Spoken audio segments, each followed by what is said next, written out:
Yes. Hello po. Superland Lady. Tingnan natin kung nagbabayad pa rin sila, no? So, meron ako dito. Kaya lang hindi ako nagpe-pay out ng cash kasi ang tagal. Dahil hindi naman ako nag-i-invite, no? So, talagang laro-laro lang ako kung meron akong time, yan, nilalaro-laro kasi click-click lang naman siya.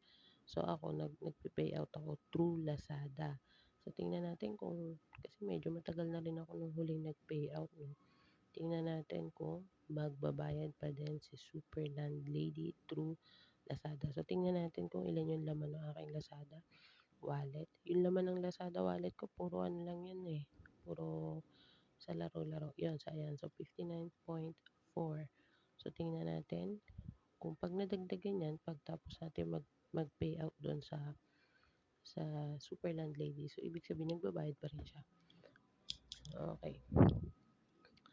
Superland Lady. So, ayan o, meron ako 27 pesos and 13 cents. So, tingnan natin yung mga previous na aking mga payout. So, ayan, ang bagal niya magbukas. So, ayaw niya magbukas. Ayaw niya magpakita. So, ayan na. Anyway, so try natin kung magbabayad pa rin siya. Oh my God, bakit wala kang ganun? Ngayon ko lang ito nakita, withdrawable. Ala, ibig sabihin hindi na siya nagbabayad, guys.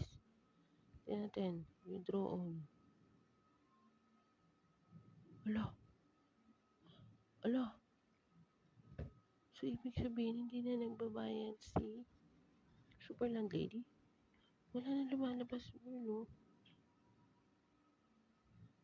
Oh my God.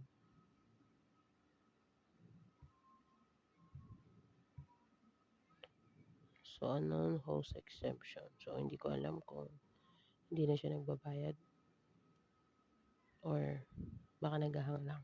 Pero hindi. Dati naman mabilis to eh. So, ibig sabihin hindi siya nagbabayad. My God.